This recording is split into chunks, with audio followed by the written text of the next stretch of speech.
March 6th, so you can catch up. And my Blackboard is, kind of slow today, so it took me time. See, it's already submitted, but why isn't it? Okay, it's so slow. So I'm gonna reset it after class today. But you gotta remember that the main lecture is all the way here. You should be caught up all the way to all these parts, right? All these videos. You should be caught up all the way to this point. Now, so some people have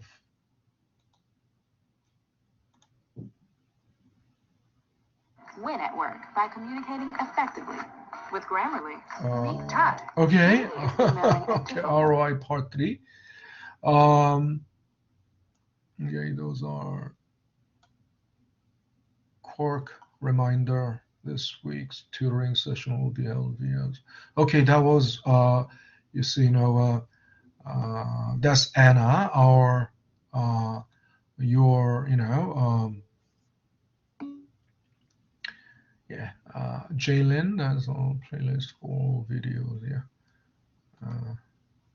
Yeah, the playlist is, the playlist includes all the videos we're gonna use throughout the semester. So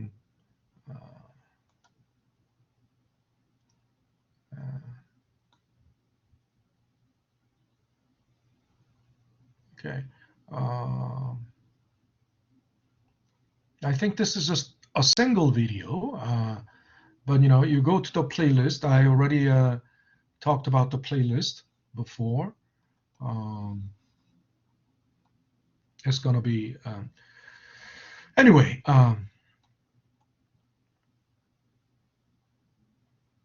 So we are moving on to the financial statements today, and you need these are the files that you need. So please to work with me, right, throughout this topic. So download these 2 files. Okay, download those files, and I have already downloaded those files, but let's see.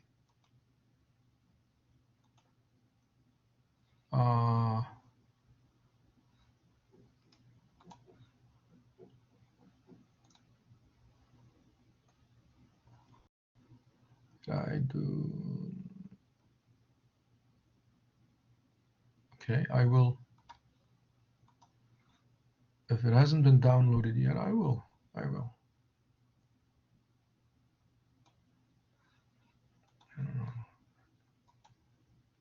But this, rather than, but I want you to download it. It takes so much time, so I'll download this first. I'm gonna.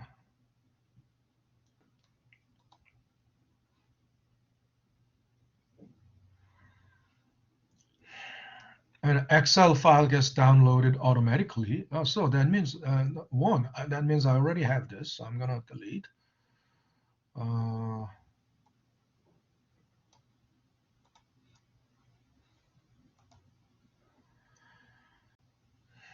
I'm gonna open that later.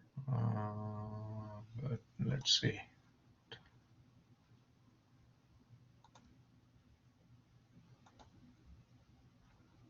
Yeah, here's the file.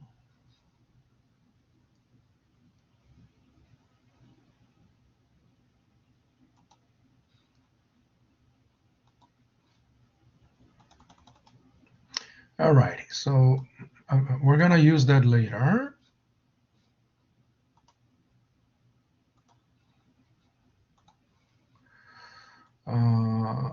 But I think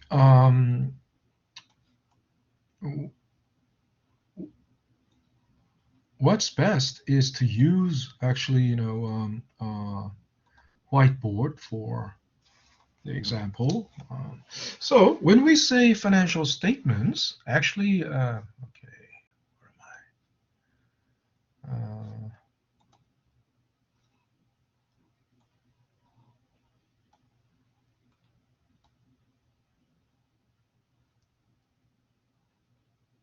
24th was when? 24th was last Thursday. You guys met last Thursday, right? And this is yours, right? Okay.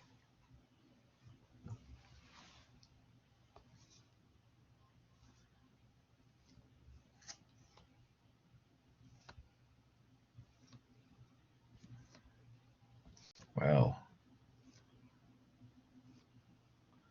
so many things. Okay. So when we say financial statements, it actually refers to four statements. The first thing is income statement.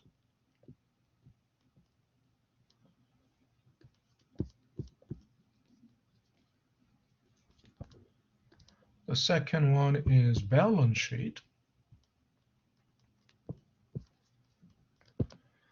The third one is cash flow statement.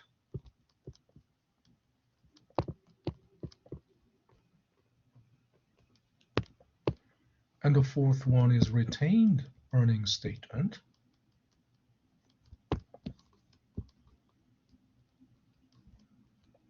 Retained earnings.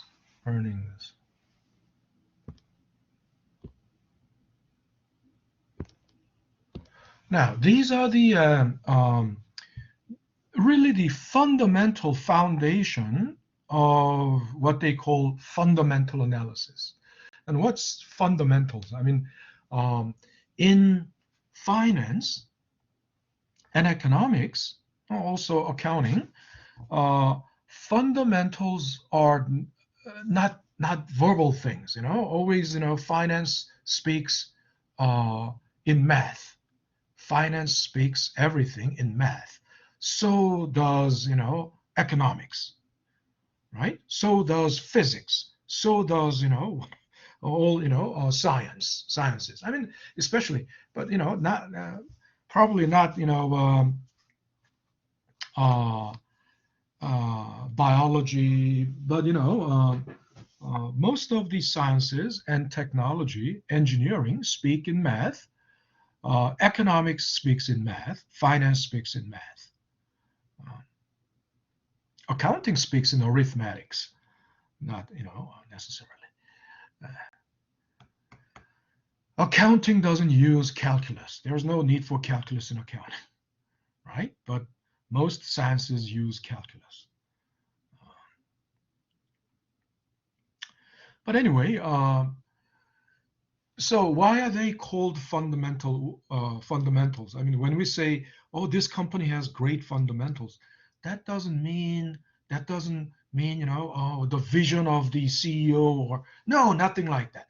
That's all called BS in economics and finance, right? Of course, I'm not saying it is not important, the vision, the leadership, and all these things, but those are qualitative aspects. When we say fundamentals in economics and finance, it means nothing qualitative. It means everything quantitative, right? So financial statements are the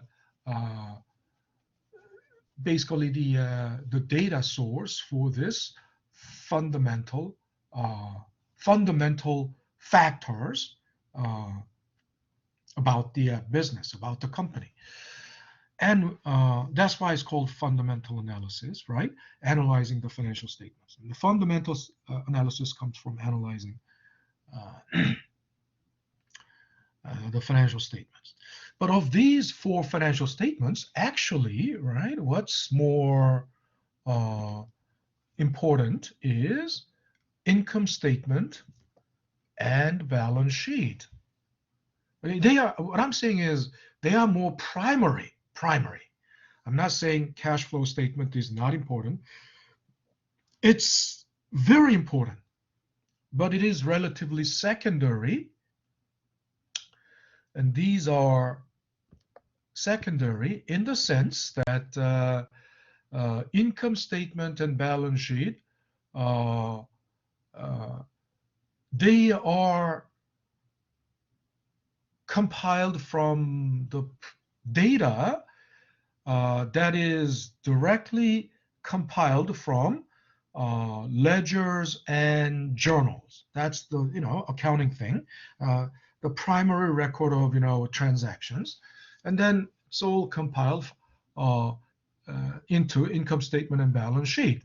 But the cash flow statement is actually an analysis. It comes from the analysis of income statement and balance sheet. Cash flow statement cannot exist on its own, right? And retained earnings statement cannot stand on its own. They are all the analyzed results of these first two statements, okay? So income statement and balance sheet are more primary statements. Cash flow and retained earnings are more localized, a localized picture. It's more localized, right? But cash flow statement is it's crucial. It's in understanding how much cash is available for this company, which is different from profit. Okay, which is different from profit, because profit can be in a company can still be in profit, but still don't have any cash, right? You may wonder, well, how can that be? Well, it's possible if think about it, all the sale is not in cash, but in accounts receivable. In other words, credit sale. If all the sale is in credit sale, and you cannot receive cash until for the next 30 days or 60 days. And in the meantime, you don't have any cash then, right? So that's what, makes the difference. So we're not, in Finance 100, we're not talking about 3 and 4. We will be talking about 1 and 2 only. And 3 will be discussed more in depth in Finance 230. Okay? So, and one thing you have to, this is critical, one thing you have to remember or bear in mind is that all these statements have different goals, different purposes. Each of them have different purposes. Okay? Income statement, you might think the goal of all financial statements are profit. I mean, they must be all about profit. No, actually, no. They serve all different goals. Okay. And profit is the goal of the income statement. Only income statement. Goal of the balance sheet is not profit. Goal of the balance sheet is actually capital structure.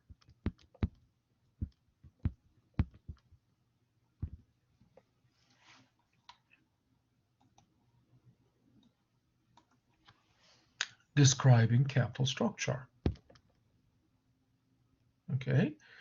And goal of the income statement is the profit. In other words, the symbol pi in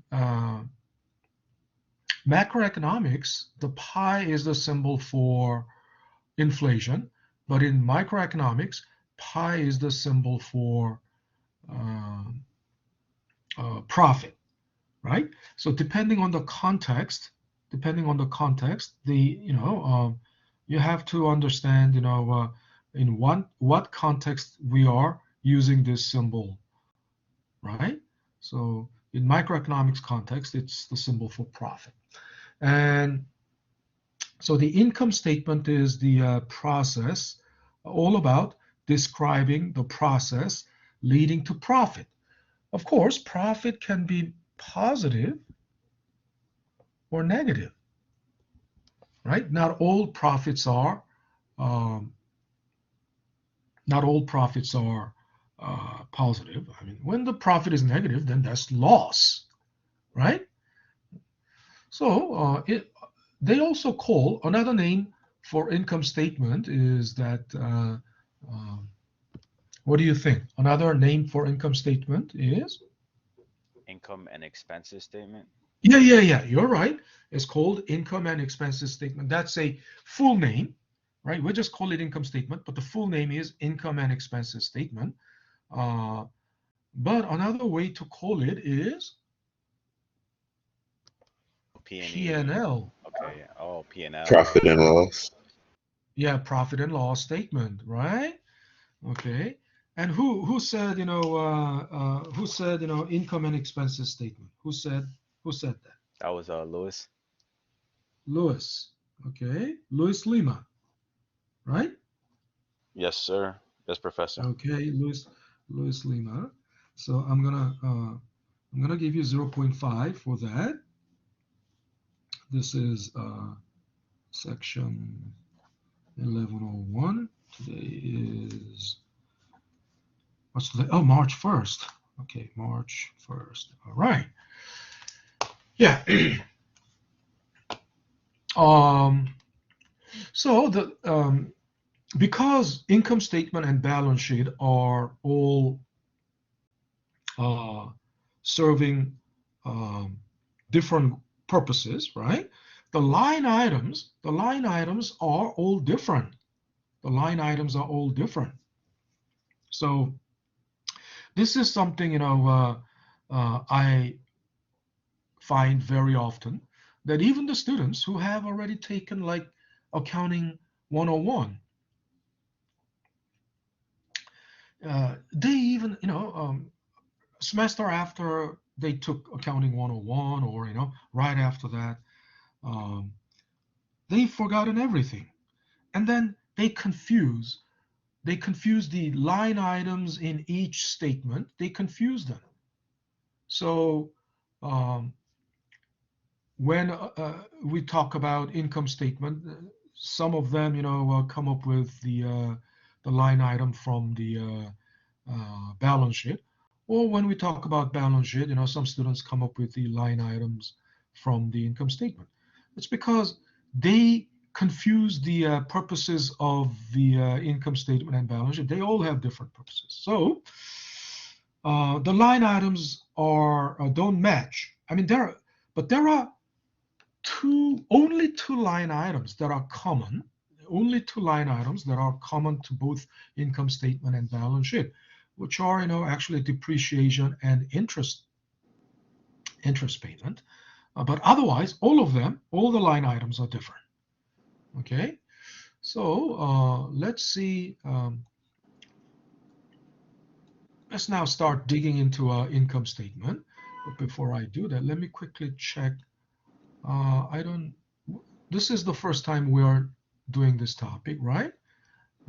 Because let me see. Our last session recording was as of 24th, and the 24th was last Thursday, I believe. Yeah, 24th, and the 24th that was still ROI. Otherwise, I wouldn't post it here. I wouldn't post it in that first topic. Just to quickly. Yeah. When there's a okay, yeah, that was the last thing. Where was I? So, income statement, literally, right? It's about income and expenses, right? I mean, so two major component of income statement is Revenue and expenses. Say that again. Revenue and expenses. Yes, you're right. And who was this? Samira. Samira, okay. Samira. You got 0.5. Yeah, two major component of the income statement is income. Samira said revenue, but I'm gonna get to that. Income and expenses. And think about it. If we have income detailed out and expenses detailed out, I mean, the common sense tells you to subtract expenses from income. And if you subtract expenses from income, that is roughly profit, isn't it? That's roughly profit. Isn't that right? Yes, profit or Yeah. loss. Yeah. But we don't, I said roughly profit because that's not exactly the net profit. It's still profit, but not net profit. It's before net profit, right? So you might think that, isn't that gross profit? No, it's not gross profit. It's called operating profit. But I'm going to get to that later. So first, income comes from two major sources. Income comes from two major sources. And expenses also come from two major sources. So the first source of income Capital is gain. revenue, right? Revenue, also called sales revenue, because think about it, all the businesses must sell something, right? And revenue is the major source of income for all the businesses, right? And the what they sell can be either physical product. The product can be something. Product can be physical good, or services, or experience, right? Yeah, products are goes without saying. I mean, if you take marketing, if you have taken marketing 101, you would know products are basically, products are goods, physical goods, or services, or experiences. Now, these days, experiences are a big part of the business model. I mean, in the old days, the experiences usually refer to like travel and tourism. Those are experiences, right? Amusement park. If you go to amusement park and ride something like roller coaster, those are all experiences. They are selling experience, right? But these days, I read a paper a couple of days ago, which was quite interesting, because these days the experiences are mostly online, and games. Games are, of course, those are experiences, right? Um, but anyway, all the businesses must sell something, right? So that's the primary source of their income. The secondary source of their income is the passive income. Passive income, that means things like investment income, right? Like interest and dividends, interest from bonds, dividends from stocks, those are investment income. Otherwise, rental income, right? I mean, these are examples of passive incomes, and they are called passive income because you are not actively engaged in any operating activity to earn these, earn these income, right? Passively you earn these. But revenue is something that you are actively engaged in to generate. You're engaged in what? In an operating activity. You engage in operating activity to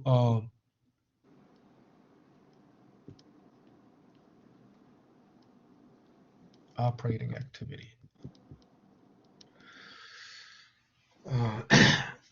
To generate revenue. And then the question is, what is operating activity? You know what operating activity is, vaguely, but I'm going to explain, I'm going to give you exactly what is operating activity, because everyone knows, well, you go to a bank at 7 a.m. in the morning, and then the bank is not open. Of course, because you will see on the door, it says hours of operation, 9 a.m. to 5 p.m. or something like that. So you know what kind of operation they are doing. I mean, from 9 a.m. they open the bank and take deposits, or give out the withdrawal, right? That's their operation. Whole Foods, you go there, and from 8 a.m. to I don't know 10 p.m. That's their hours of operation. What kind of operating activity is going on? What kind of operation is going on in Whole Foods? I mean, there's nothing. But operation means many different things depending on the context. There's military operation, right? Sadly and unfortunately, which is going on in Ukraine, there's these military operation. And in medicine, operation means surgery, right? A small operation, a limited local operation is called a procedure, but surgery operation. But then in the financial statements, operating activity is clearly described in the income statement. It's described in the income statement. And just on the side, I would all businesses engage in three types of activities. All businesses engage in three types of activities. One is operating activity, of course. Second one is investing activity.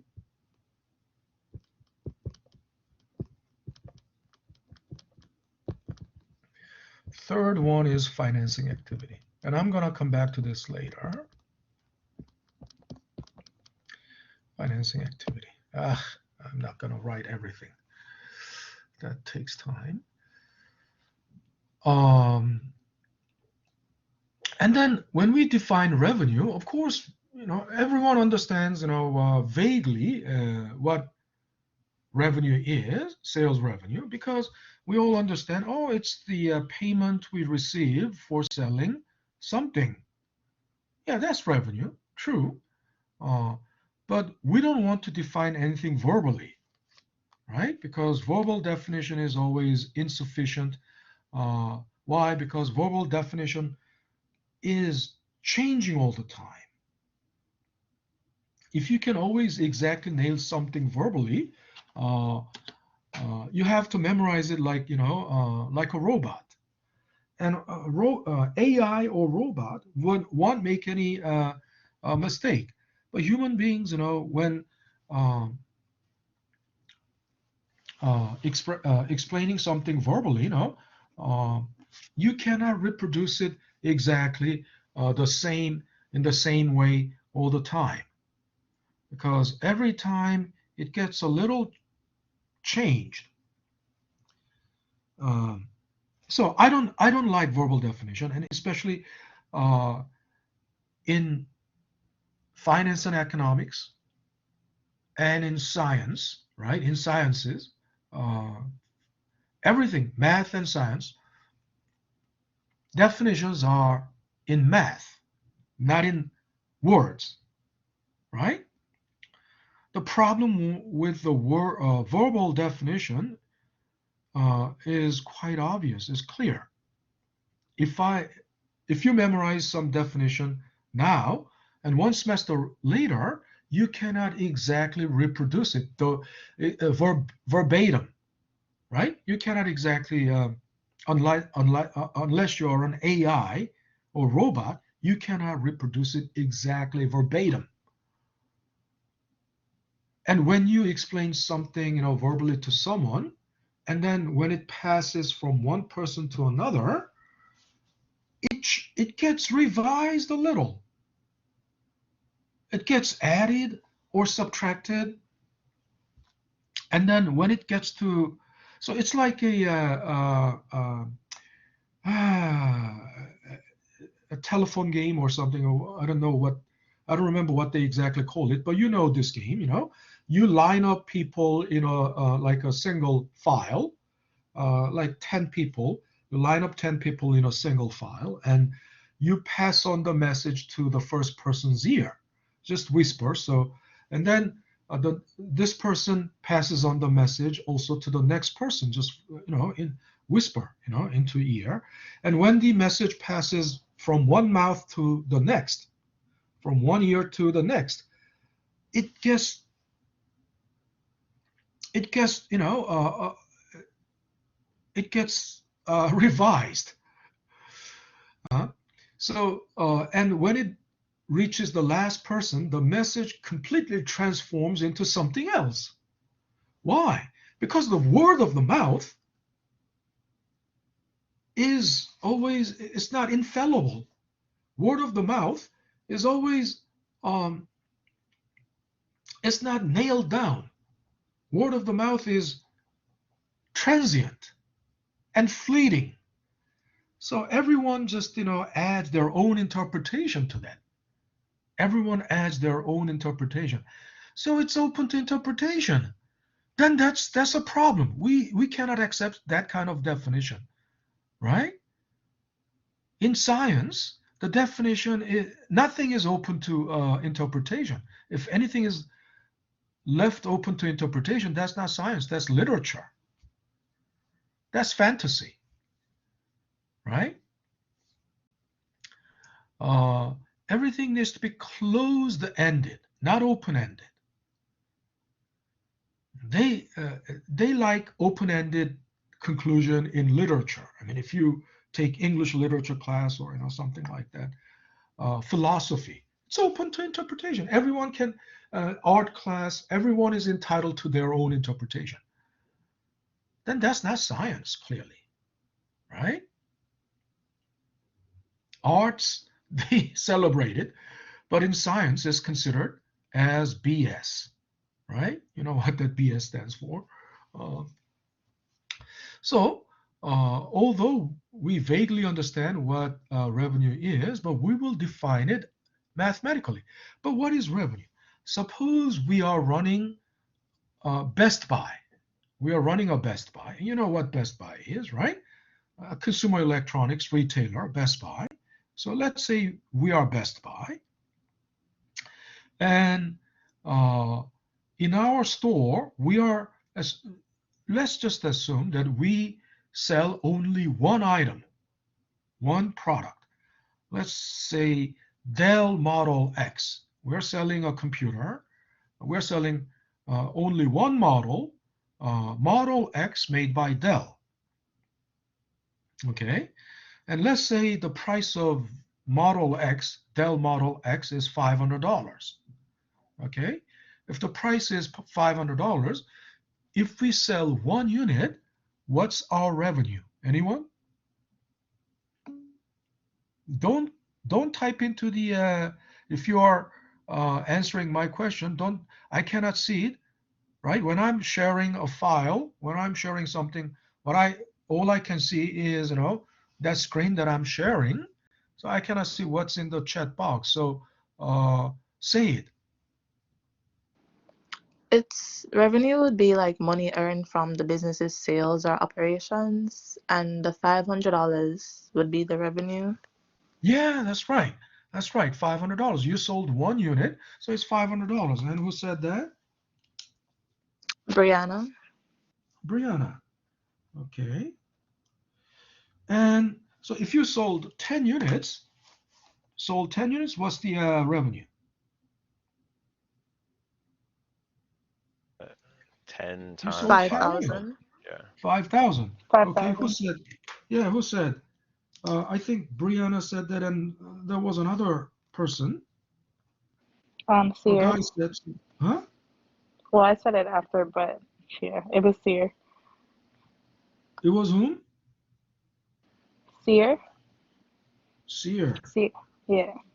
SIR? SYR. SYR. Sear. Yeah. Oh, isn't Sear or a girl or Is Sear a guy? No, girl. Oh, okay. So that was Sear. Okay. Um, yeah. So Sear got 0.5 too. Last time someone Sear was a girl, I think. I remember. But okay, that's fine. Sear got 0.5. Yeah. And of course, let's extend the thought experiment this way. So if you sold, 100, if you sold, 10 units, 5,000. If you sold 100 units, then what's the revenue? 50,000. 50,000. And if you sold, if you sold 1,000 units, you sold 1,000 units, what's 500,000. 500,000. If you sold 0 unit, what's the revenue? 0. 0. 0. Yes, of course, 0. And who says 0 first? Lewis. Lewis. Okay, Lewis, you get another, 0.5. Yeah. So what do we see from this thought experiment? We can tell. That revenue is price times quantity sold. That's right. That's right. That's right. Yeah. Was that Lewis? Yeah, it was. Okay, Lewis. So you're getting 1 point for that. Yeah, revenue is, we come to a conclusion that basically the revenue is price times quantity sold, right?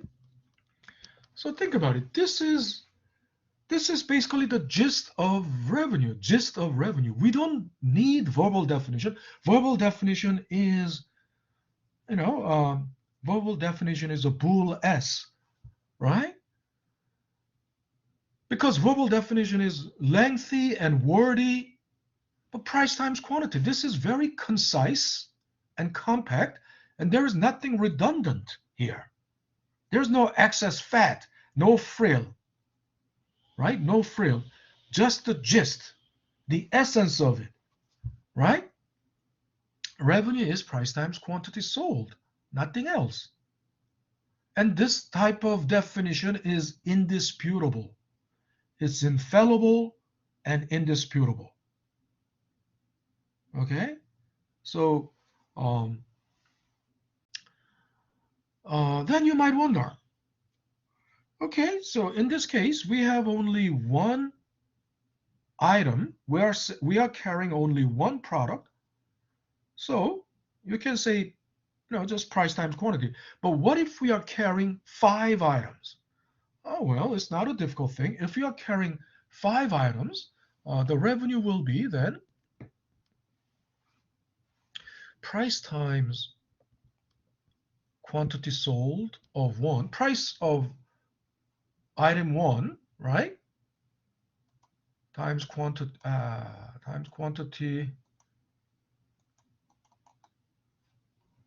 of item 1, then plus price of item 2 times quantity of item 2, and we can extend it to price of item 5 and quantity of item 5.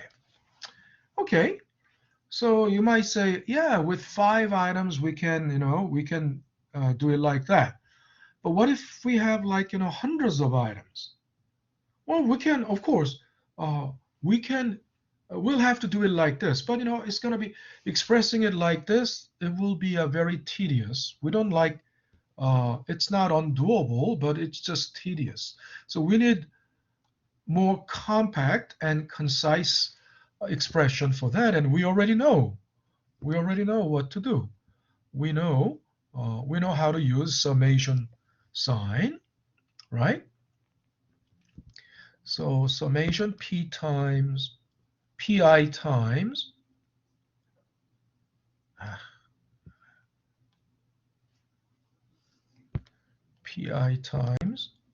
qi, where I runs from 1 through n. This way, n can be any number, and that means, you will need to just sum everything, right? Of course, I stands for individual, right? Individual item, right? Price of first item, item number one, all the way to price of, item number n times quantity sold of item number n. Okay, so this is the way to define revenue. Okay, so from this day on, don't try to fumble with words, right, to define revenue. Just say simply and straightforward. Just say simply, price times quantity sold, right? That's just very straightforward and indisputable. Now, so Professor, as we define, excuse me, Professor, can I yeah, look yeah, at the yeah, formula one more time, please? yeah, sure. Uh,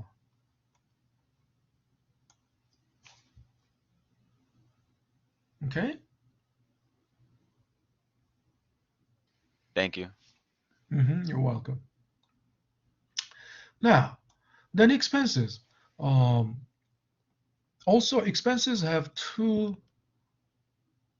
sources of expense, right? Expenses. The first or the primary source of expense is called direct cost.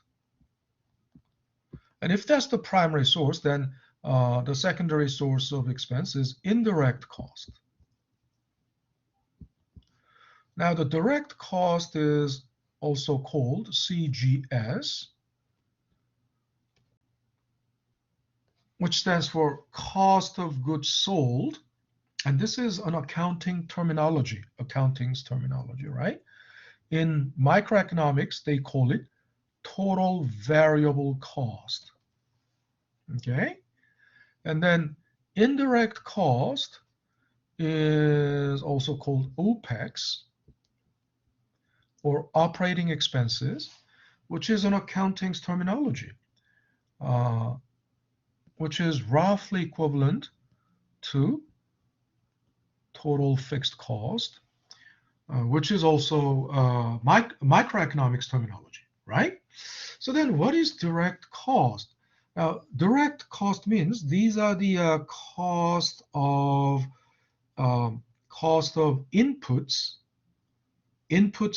that went into production, right? Think about it. If you're making a computer, there will there are inputs to a computer. Of course, the inputs are also called factors of production. You might think, oh, the inputs must be, the raw materials. I mean, the parts and components. Yeah, but not only parts and components. I mean, they are, directly. They are the reason that the cost arises, right? They are the reason that the cost arises. Parts and components and things like that, right? But not only parts and components. Microeconomics defines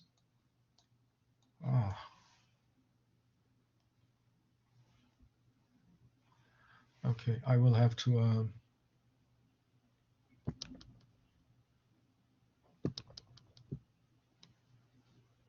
I'll have to extend it like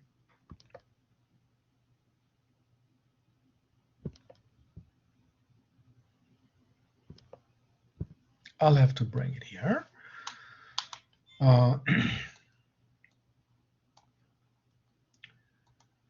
So the inputs of production, or inputs of factors,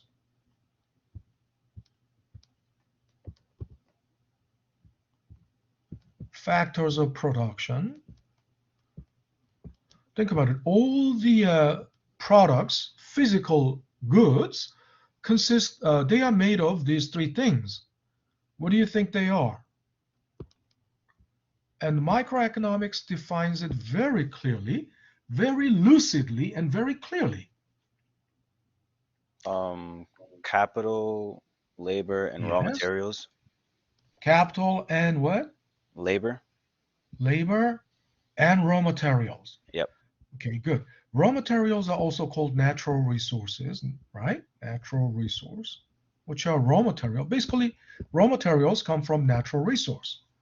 Okay. Yeah, who said that?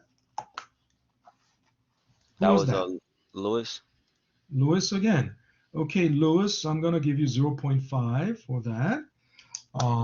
Yeah, capital means, physical capital, right? Capital in economics, capital is not only money capital. I mean, there is a financial capital, but there is also physical capital. Capital is means of production. Capital is defined as means of production. That's the basics of economics, right? And the communism came from this definition because capitalism basically approves and allows, private ownership of capital. What does that mean? Private ownership of means of production. But Karl Marx revolted against it. Means of production must be owned by the state, not by. But so capital means a physical capital, right? What of physical capital? Think about it. Physical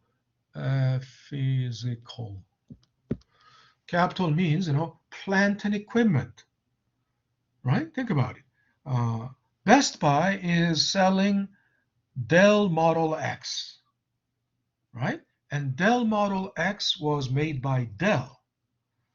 Dell is a manufacturer, and the manufacturer, what is the most salient characteristics of a discerning characteristics of a manufacturer?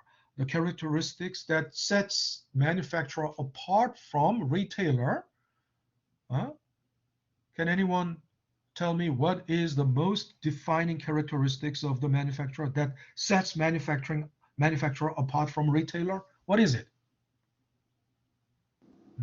Producing. Say that again. They produce the product. They produce. Yeah, yes, of course, they produce. But to produce the product, to produce product, what should be there? What should be in place first? Resources. Yeah, resources are, but the resources generally refer to, I mean, these are resources, of course. Inputs are resources. But compare it with, when you compare it with when you compare manufacturer and retailer, the distinctive difference is that the manufacturer has plant and equipment, which retailers don't. Retailers don't need plant and equipment, right? And that may seem like, oh well, it's so obvious and ostensible, but the ramification of having the physical capital and non-physical capital, the ramification, how significant and far-reaching, how impacting and far-reaching that ramification is. I'm going to talk about it later, but yeah, manufacturer, Dell is a manufacturer, so it has plant and equipment. And then labor, obviously, think about it. No matter how these days everything is computerized and automated, plant is maybe fully automated. Even a fully automated plant, at the end of that system, at the top of the system, there must be someone sitting at the control panel, right? Running that whole automated system, right? So labor is a big chunk of the inputs of production. Okay, actually, most expensive factors, and then we don't, depending on the industry, right? Some industries are labor intensive. Some industries are capital intensive, and capital intensive industries are generally more technology oriented, whereas labor intensive relatively less technology. But I'm gonna discuss that also later. And the third input is natural resource. So uh, uh, the direct cost is the cost of these factors of production. Okay. Um, uh, Now the time is 12:01. I believe this is a good time to take a break. So let's take a 10-minute break, and when we come back, we'll discuss more. Okay, about this. All right. Let's take a 10-minute.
All right, we're back. We're back. See, so we have 10 people here, 10 people in the collaborate session. But when I checked today's forum, I see I see 15 people here. So it looks like 5 people are missing from the collaborate. That's fine. So getting back to where we were before, right? So the direct cost is the primary source of the expense, and it's the cost of capital, labor, and raw material, also natural resource, right? Which are the inputs or factors of production, right? Now, as I said, the most striking difference between the manufacturing and retail or service industry is the plant and equipment, right? Because plant and equipment, think about it. Plant and equipment is not cheap. It's not. Just think about Dell. Dell's and plant and equipment. How much, how much money do you think went into Dell's plant and equipment? I mean, of course, Dell is producing computers. It's all outsourcing now. But let's say all manufacturing is done domestically, and let's say Dell has plants in the U.S. Um, how much money do you think went into building that plant and equipment? Hmm? Anybody? And it A just, lot. a lot, of course, a lot. Even a rough guesstimate would come to something like, hundreds of millions of dollars, or at least, tens of millions of dollars, right? First of all, so it requires, plant. It requires construction of the plant. So it cannot be done just overnight. It will take probably at least a year to build the plant. And after completing the plant, the equipment must come in, right? So it would take at least a year to set up the plant and to have it in place. That doesn't, include even, production. I mean, it's all before production. Before producing, you have to have. So let's say, $100 million went into building and having this plant ready. $100 million is called initial investment. Initial investment.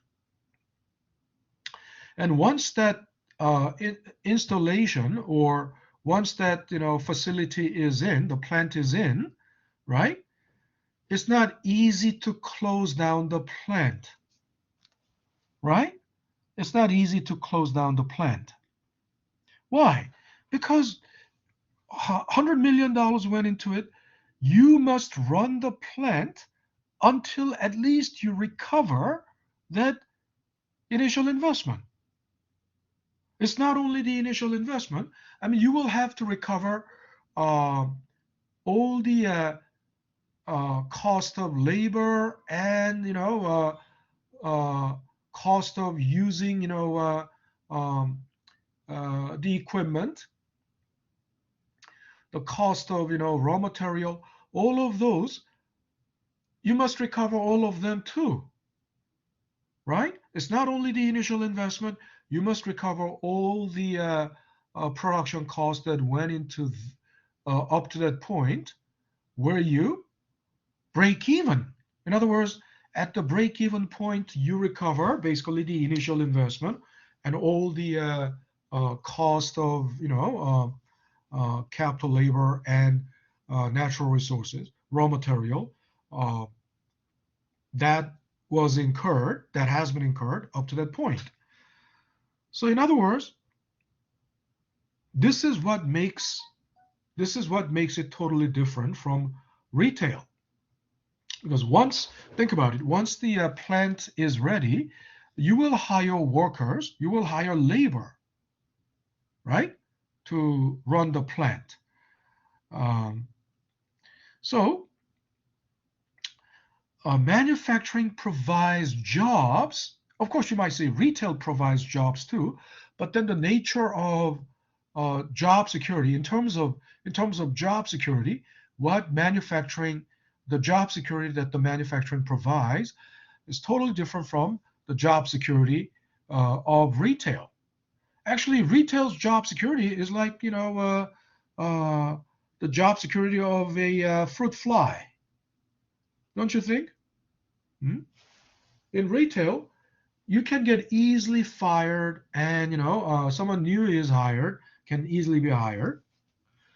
How can that be done that easily? Because in retail, no skill, no hard skill is required. It's all just, all you do is, greet the customer.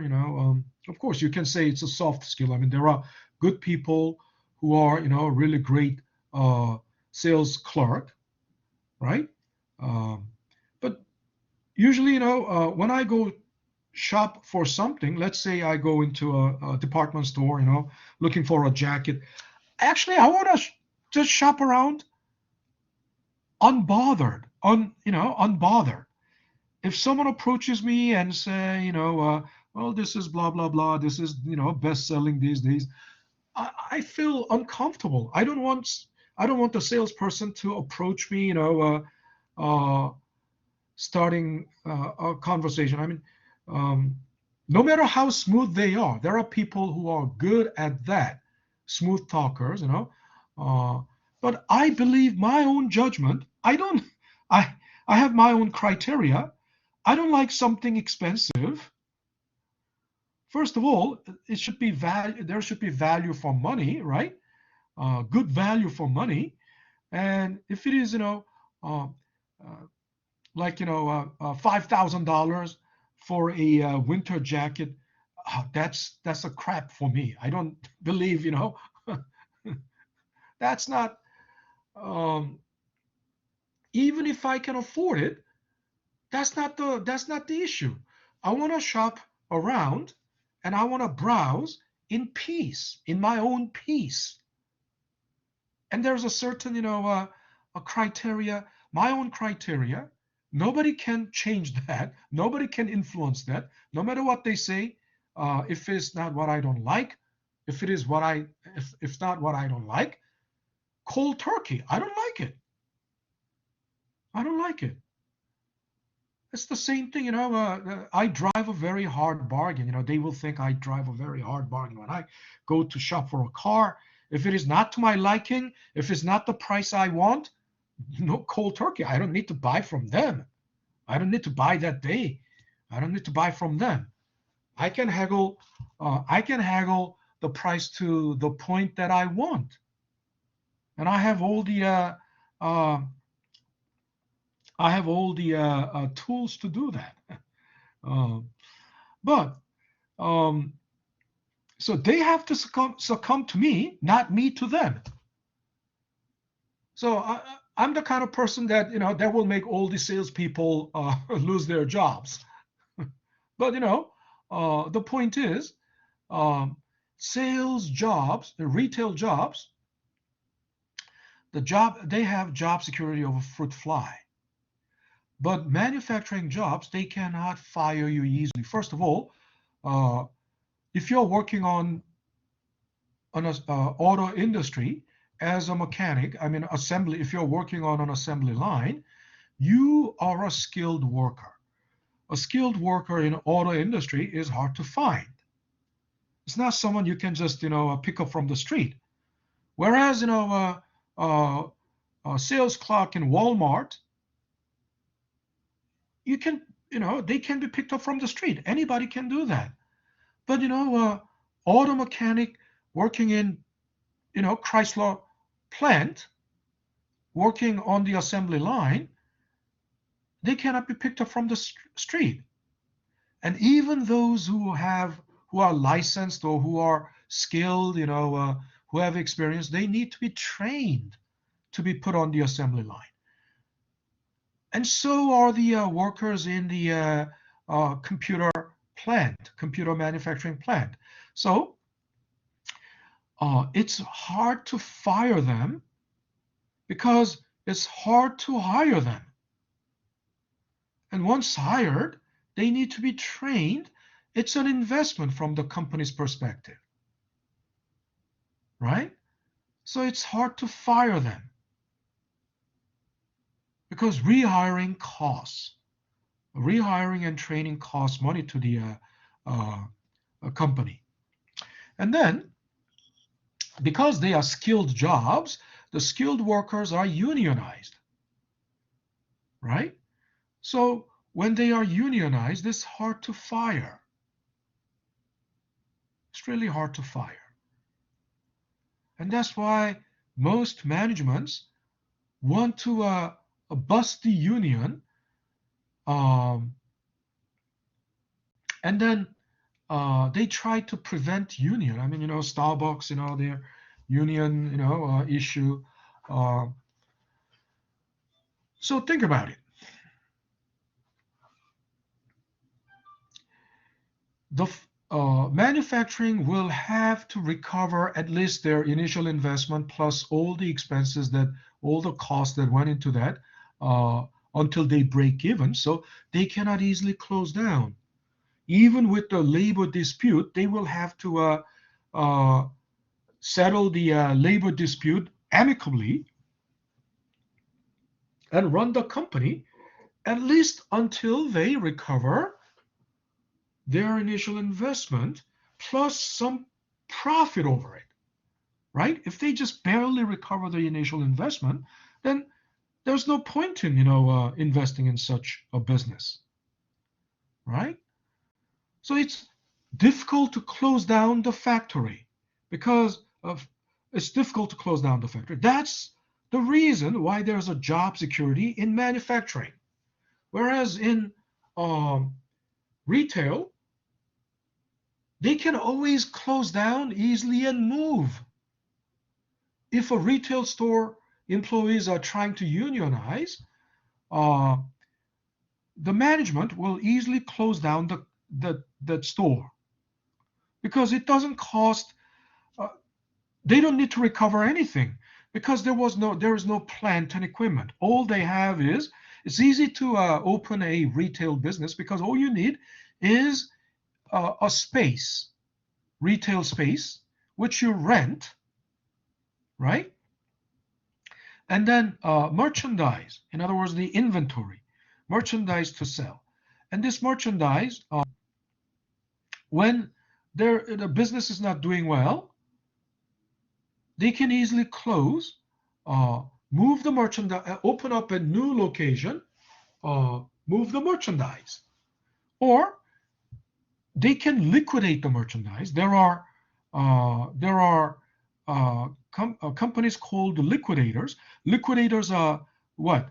What are the liquidators? Liquidators are those the merchants or companies that buy unsold inventory, unsold items at a very cheap price, and then they sell it to where? Sell it to whom? To a business, stores like 99-cent stores, 99-cent stores. Have you ever wondered why things in the 99-cent stores are so cheap? They are from, liquidators. Liquidators buy these things from, from overseas. Of course, they can buy it from China or, wherever the labor is cheap. Or they buy these from the retail stores that close down, right? At a very, very cheap price and then supplied to 99-cent stores, right? And so, and then think about it. And the employees are not unionized because they are just, they can be easily hired. and fired. If anybody wants to, because it's not a skilled labor, if anybody wants to unionize, then they can fire them and hire a new person from the street. So this is why retail has very low job security. Okay, and then the retail, if there is any movement to unionize, they can bust the union. They can bust that movement before it even takes the root, and then they can always close down and move to somewhere else, because nothing big is invested. Nothing like $100 million have been invested, right? So the reason I'm talking about this is because I have to use manufacturing as an example, because that manufacturing is a typical example of why there is direct cost. Okay, because they really they hire factors of production, capital, labor, and raw material. And but then you might wonder, so there's no direct cost in retail? Yes, there is. Why? They don't make something, they don't incur direct cost directly, but vicariously. In other words, they buy from the manufacturing. They buy the goods from the manufacturer. So retailers are vicariously paying for the direct cost, right? Nothing that they have is without direct cost, because it was already paid for. Direct cost was already paid for by the manufacturer, but it is also borne by the retailer because they pay for that, right? Now, so in accounting, it's called cost of goods sold, because if they make if they make 1 unit, if they make 1 unit of Model X computer, Dell Model X, and if the manufacturing cost is 300, right? Then, and if they sell that, their revenue is 500, but the cost of goods sold is 300. Does that make sense? If they made 10 units and sold those 10 units, the revenue is 5,000, but the cost of goods sold is 3,000. If they made 1,000 units and sold them, the revenue is 500,000, but the cost of goods sold is 300,000. Of course, the assumption is that if you made 1,000 units, you must sell all 1,000 units. But the reality may not be like this. I mean, you can produce 1,000 units, but can sell only 900 units. So theoretically, cost of goods sold, realistically, cost of goods sold may not be exactly the cost of goods produced. But eventually, it will be the same. Why? Because if you can sell 900 units at $500, right? Then from the 9, and then you cannot sell anymore at 500. Then what do? You drop the price. If you drop the price, then it will sell, right? That's what they do in every retail store. If they have excess or excess supply or surplus, what do? They put it on a sale, right? They discount it. So eventually, the cost of goods sold becomes the same thing as cost of goods produced, right? I'm going to talk more about that later, but so in accounting, that's called cost of goods sold. And you understand, you see here, cost of goods sold and revenue are two sides of the same coin. Isn't that right? Do you see that? Because we are talking about the same product, Dell Computer Model X. You sell 1,000 units. The revenue is the price side of those 1,000 units, right? They sell it for Best Buy sells it for $500, but Best Buy, $300 is their cost. Let's say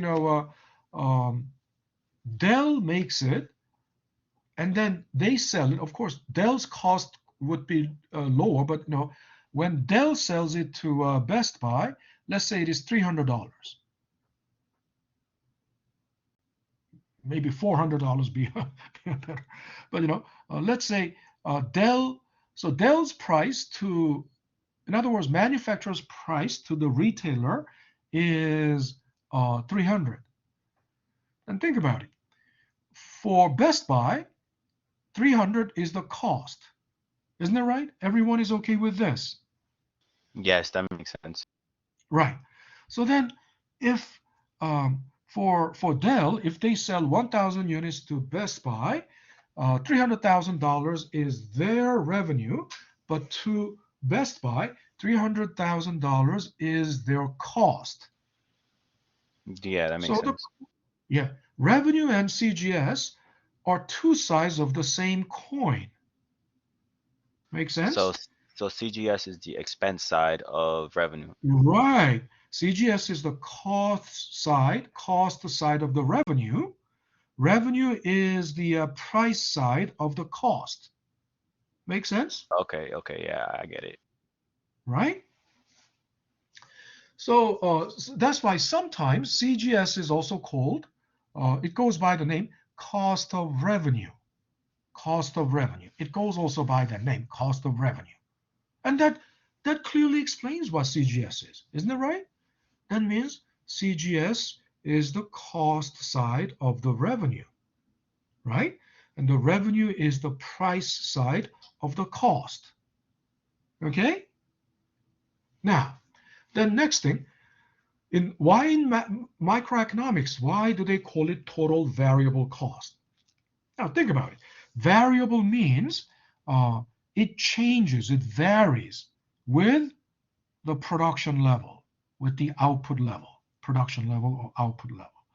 In other words, remember, if we define revenue as price times quantity, so revenue depends on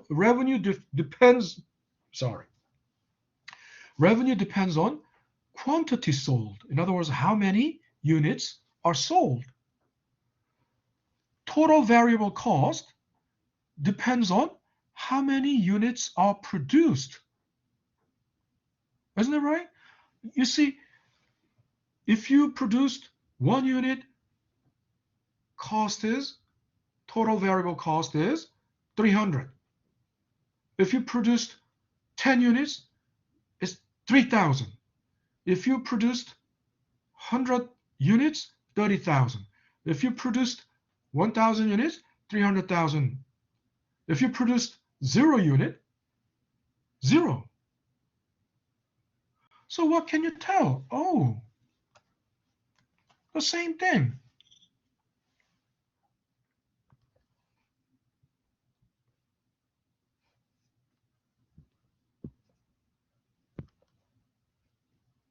The CGS, or direct cost, is the result of per unit cost, right? Unit cost, unit production cost, times quantity produced. Isn't it right? It's the per unit production cost times quantity produced.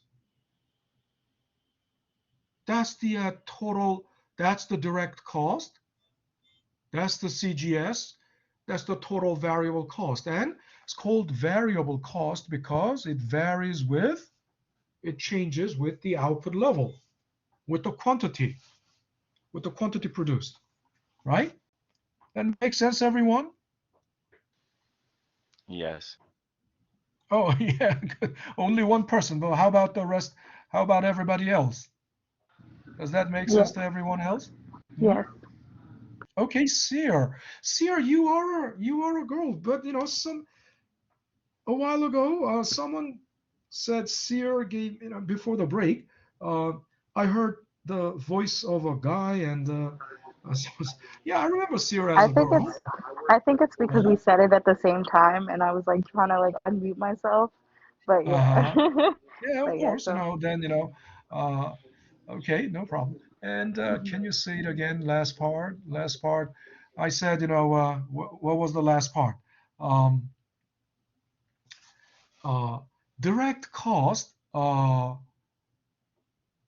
is called also total variable cost because that means this cost total, the direct cost total of it, it depends on the quantity produced, right?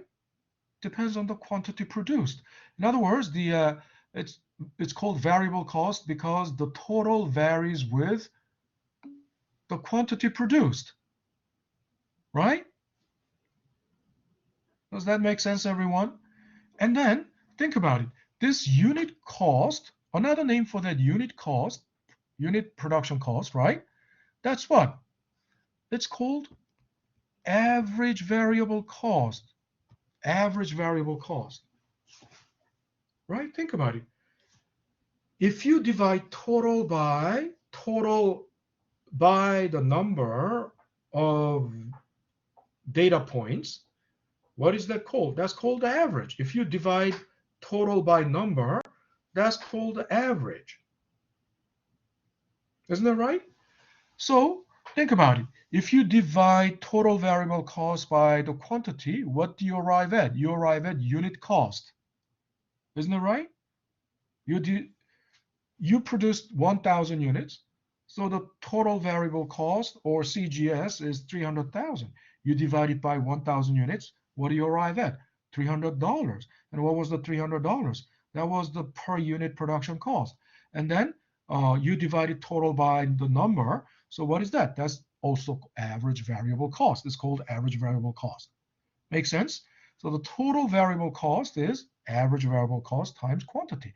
So just like revenue is price times quantity, total variable cost, or CGS, is average variable cost times quantity. Right? All right, everyone. Okay, so I guess that's all the time we have for now. Um, I'm gonna we're gonna go into the indirect cost next time. But if you understand, I mean, this is quite obvious, you know. Cost and price are two sides of the same coin, and then price times quantity is revenue, right? Cost, in other words, per unit cost times quantity is CGS, right? Cost of goods sold. Two sides of the same coin, and it's called also total variable cost because it varies with the production level, right? In other words, total depends on the quantity, right? So I hope you guys are clear about that now. So any questions so far? Any questions? Any questions? All right. If you have no further questions, I'm gonna have to say I'm gonna have to call it a day. Uh, have a great afternoon, everyone. The class is Professor, dismissed. I'm perfect. Yeah, yeah, remember that I sent you an email? yeah, yeah. I will read it Yep. and reply to that. Yeah, Professor, I Okay. sent you an email regarding to the last Who thing. who is It's this? Have a good Tion. Tion? Yeah, Trion? yeah. Did you send it to my Yahoo Mail? Oh, I sent it to Blackboard. Never mind. No. If you just send it to Blackboard, Blackboard will have my BMCC email as default email. Think about it. Blackboard doesn't know my Yahoo email. It's a CUNY system, so it will, the default email will be just my CUNY email. So you should send it to my Yahoo email.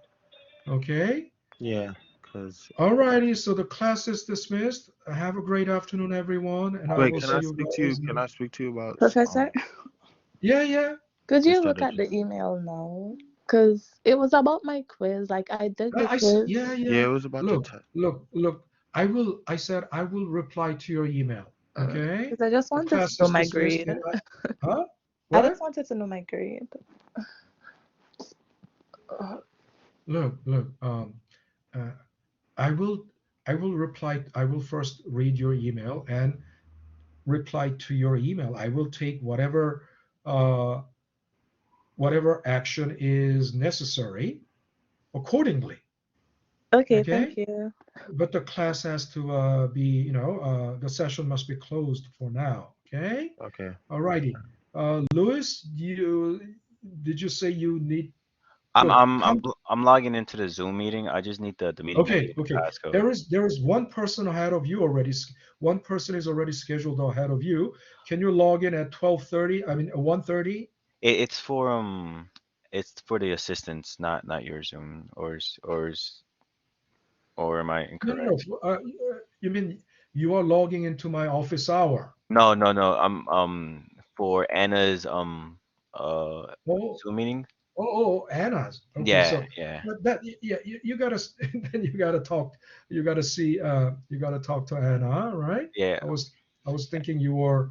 And actually, I Uh, do have a no, question. no, Those quizzes, are they part of the is that part of your grade, or is that just an assessment no. quiz? I said, in the announcement in the posting that they are just self-diagnostics, Okay, but perfect. it can help at the end of the semester if you're at risk of falling below B minus. It can all the chapter problems, connect chapter problems, and these uh, diagnostic tests. The average of that can kick in to uh, replace the lowest score, test score, Oh, lowest exam score, or it will boost it, right? If you are at risk of falling below B minus. okay, Okay. that makes sense. Well, All thank you, righty. Professor. Anybody Have a great else? day. Okay. I will. Okay. Have a great afternoon, Uh, everyone. I will stop sharing and stop recording.